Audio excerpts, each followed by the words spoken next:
how have you been? It seems like everybody's just coming out of their shells kasi in the middle of the pandemic after 2 years. Medyo relax na tayo at we're able to do this face-to-face. Kumusta po kayo? I'm okay. I feel very blessed that nakabalik na kami uli ngayon. Yun. But I've been busy also because I've been working for our company. You know, nag-office pa rin ako. So, pero masaya ako ngayon nakabalik na kami sa live, sa performing for live audience. Yes. How about you, sir? Last time tayo din ang nagkausap dito before everything went dark. I'm okay. Yeah, magkaiba kami. I've not been busy for the past 2 years. Most of the time I was just home. Okay. Just like most of the people, I think that, you know, it was really a time to stay home and make sure our priority was being safe and healthy, right? So thank you for being here. Of course, we are here to talk about both of you and the upcoming show, Love and Light. First, I have a few questions of my own to give our friends from the media an idea of what everybody can expect from Love and Light. So I hope you don't mind. I'll ask a few questions first. So my first question is, I think medyo nabigyan mo na kami ng konting insight, Miss Jamie, sa first question ko. What have you been up to since we last saw you? So you mentioned you were working for your company also. Yes, yung huli namin, just to give you a background, our last concert was also Love and Light. It was staged in another venue. Okay, so after that, syempre nag-lockdown na tayo, di ba? So I was able to do a lot of new things. Like, alam mo na, I started my paintings, I went into arts, and I went into planting also. Naging plantita ako. Yeah, naging plantita ako. And then, pero simultaneously, nung nagbumalik na ng konti yung face-to-face yung mga office, yung mga yun, tinulong mo na yung husband. Bumalik na ako ulit sa office. Yun lang. And then after that, we were able to do a lot of, busy din kami mga online shows. Yung shows yung pag sinabi mo mga fundraising naman yung mga yun. Di ba dahil naging fundraising noon? Yun ang mga pinagagawa namin. So, saka yung mga online interviews, uso yung Zoom, Yes. di ba? Yun, ganun. Nakakatulong pa rin naman kami sa ibang tao, ganyan, nakakapag-shows na rin ako. But this time, online lang.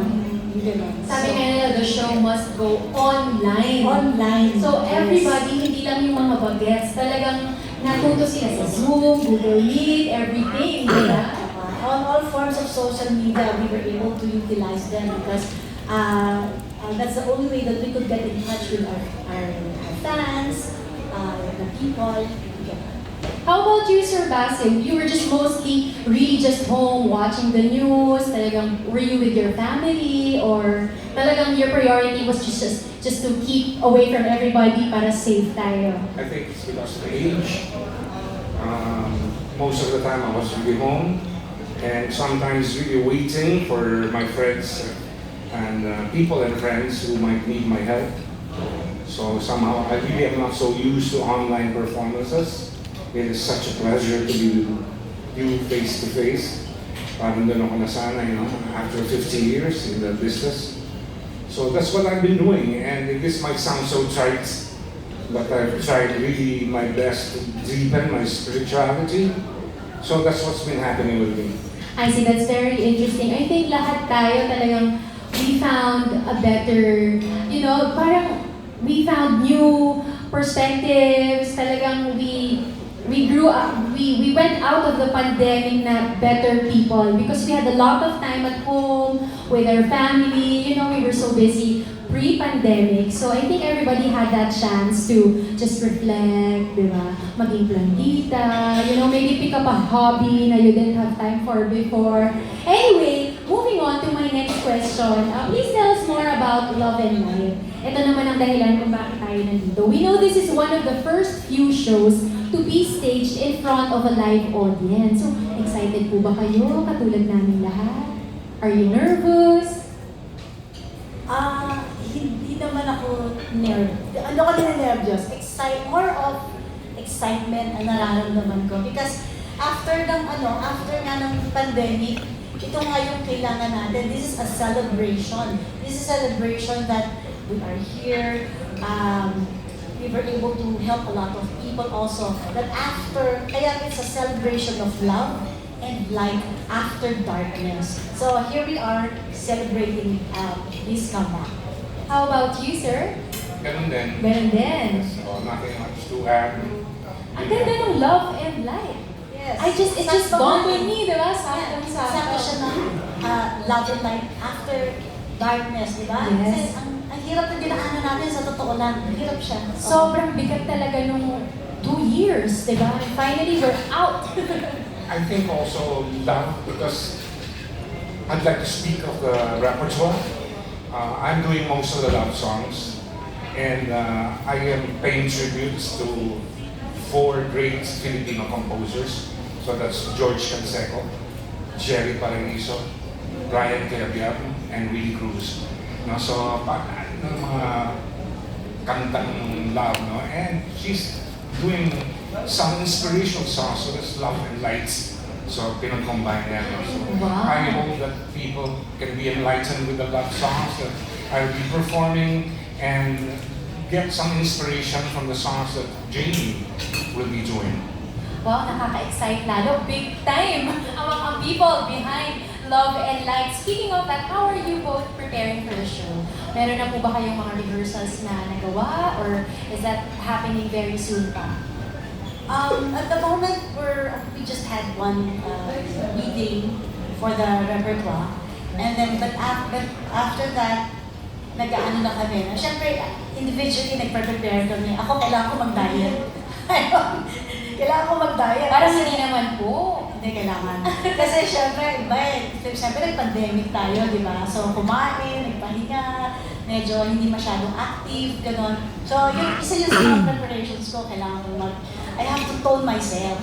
Yun. Kasi, after 2 years, ito yung talagang babalik ka na naman eh, di ba? On stage, kailangan mo din ng medyo malakas ka din, di ba? And of course, individually, ako, yung nag-aan talaga ako, I'm trying to strengthen my immunity, my immune system, ganyan. Kasi ngayon iba na naman, like tulad nito, pag-usap na naman tayo sa live audience, pero alam naman natin na meron pa rin, may pagdating na 3 variant, di ba? Ito na naman siya. So, yun ang mga preparations ko. And dun tungkol sa, sa songs, nag-iisip na rin kami, meron na kami napag-isipan ng mga songs na pwede namin i-duet. Yes. Sa akin, if I could only, I was telling my friends that if I could only approximate the kind of performances I did 2 years before the pandemic, I'd feel so blessed, no? Kasi mahirap yung 2 years na garahe ka. But then I've been brisk walking every other day to maintain breathing, and then maybe I will start vocalizing 2 weeks before the concert. Kailangan talaga ng complete rest. So as I had mentioned, if I could only approximate the type of performances I used to do 2 years ago, I'd feel so blessed. That's interesting, you said brisk walking. I'm also a fan of walking myself in the morning and in the evening. You know, it really helps. Hindi naman kailangan parati you run miles and miles. So walking is really also very healthy, helpful, and important. My next question is, how different do you think would the show be now that we are in the what we all call next normal? Siguro talaga ingat. Diba? Before kasi, yung tulad dito, nakikita naman natin dati, ang press ko dati, wala akong mga mask, ganyan. So that's a big difference, diba? Ngayon, naka-mask lahat. Even us, malaking din eh. Medyo malaking sacrificing sa amin yung ganito dahil hindi naman pwede naka-press con ka, tapos on stage ka, hindi ka nakikita ng tao, diba? So, yun nga, dapat big preparation yun and iba yun yung difference ngayon. And of course, pagdating sa mga rehearsals, ganun din, ingat, protocol, susunod ka pa rin. Yung mga songs mo, I mean, sa mga tao, nakikita may social distancing pa rin ngayon. Basically, for me basically, ganun lang naman ang difference eh. Pero performance-wise, syempre, all, give it all pa din. Yes. With or without pandemic? Yes. With or without pandemic. And of course, ang magkakatalo lang yan sa mga protocols, di ba?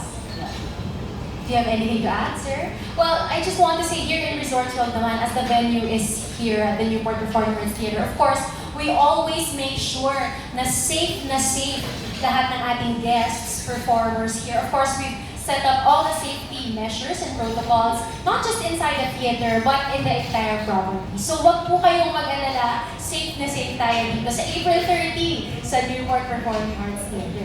My next question is, the show is produced by, of course, FHTC and NY Entourage Productions. Please tell us about your experience with their creative collaborations. Is this the first time you're doing a show with these two groups, or have you been with them for other shows? Kumusta po? This is my first time to work with Resorts World. So FHTC. Full House Theater. Yes. Okay. So this will be my first time to work with them. But I've worked with NY, Nancy yan.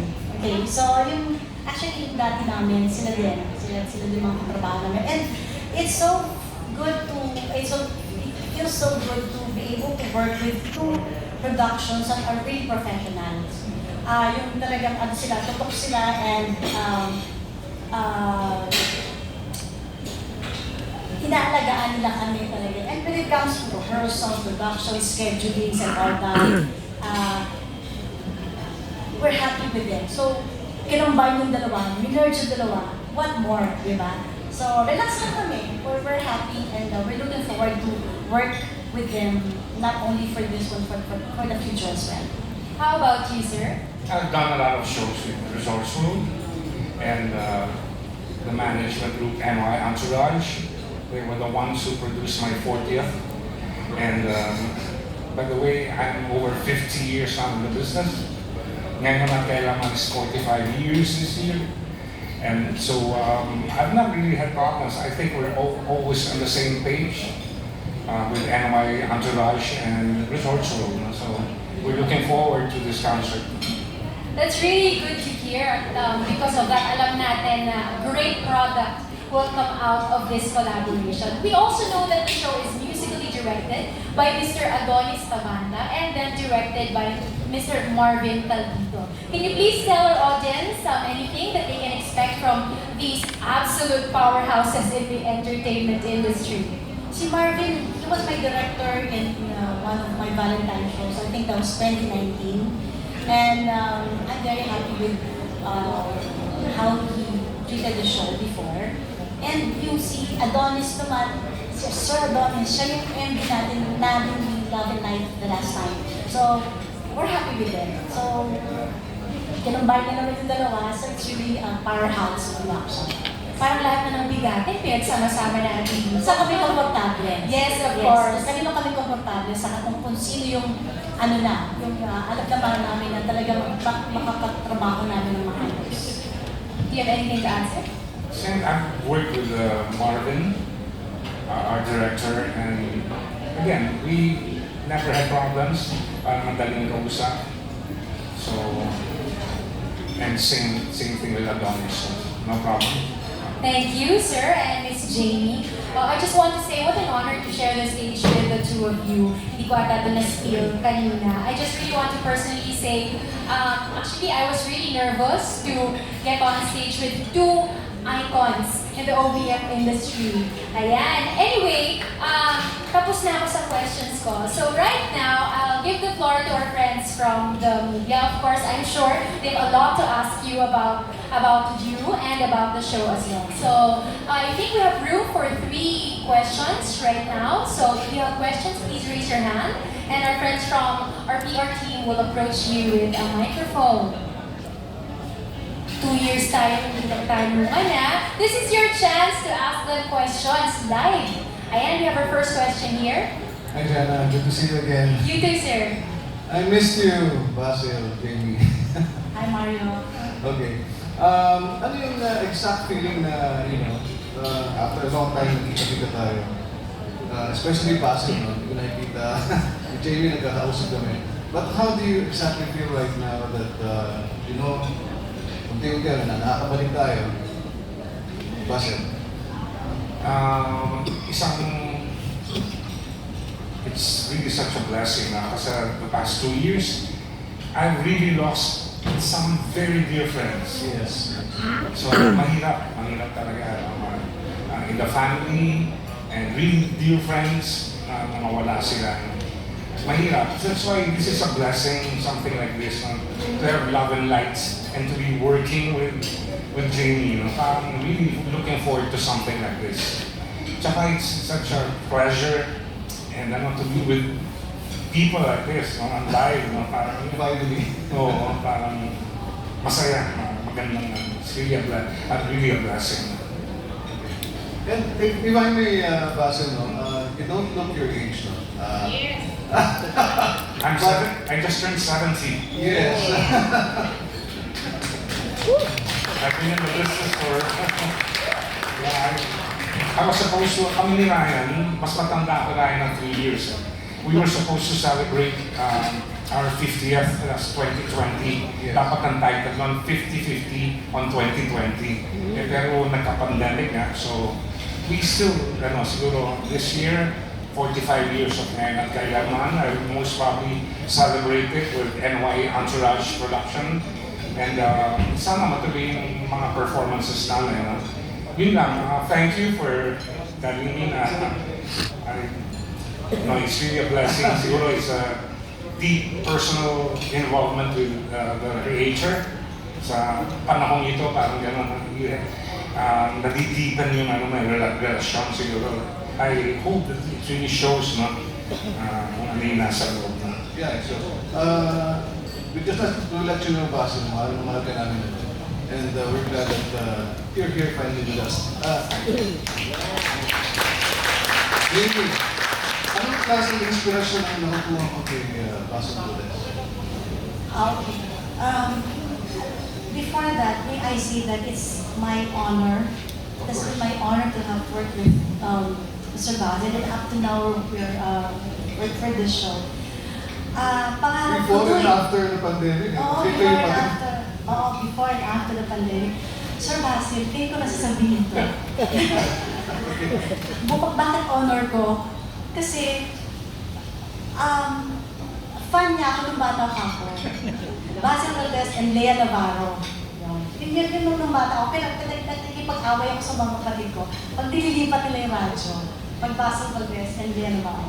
So, kapag kaya it's my honor. At the same time, sabi ko, gusto ko maging babaeng Basil Valdez. Yun ang gusto kong packaging. Kasi most of our songs, doon sa mga inspirational, nag-aano kami, meron siya mga songs na kinanta ko, yung gano'n. And marami akong, parang drive yung mga songs namin, yung gano'n. And yung image kasi ni Sir Basil, ang linis-linis di ba? Ang linis-linis. So inisip ko, ganyan ang gusto ko. Kaya nung sinabi sa akin, Jamie, gusto mo si Sir Basil sa kaligaw? Oh, of course! Siyempre! Kasi talagang it's my honor and it's a privilege na makasama si Sir Basil. Kasi na siya, institution, legend, saka respetado siya. Yun. So it's really a great honor for me. Kaya second time na mabalik yung Love and Light, I am very blessed and I'm very happy. I'm looking forward. You may say something. Hindi yung medyo kinakatakot ko, parang yung image of goodness. Makasalanan kasi ako, parang alam mo yun. Same here, same here. Ako din naman po. Nakatakot. Okay, Jamie, congratulations. No wonder naging inspirational tipo ka. I think the mold is inspired by Basil. Congratulations. Thank you, Thank you. sir. Our next question.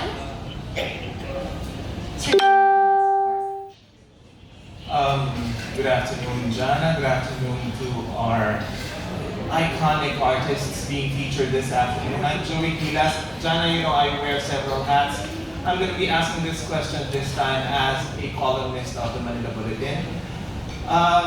To our artists, it's been quite a while since we last heard your iconic, wonderful voices. Now, for purposes of this news conference, can you give us a sample of those voices that we really miss so much already?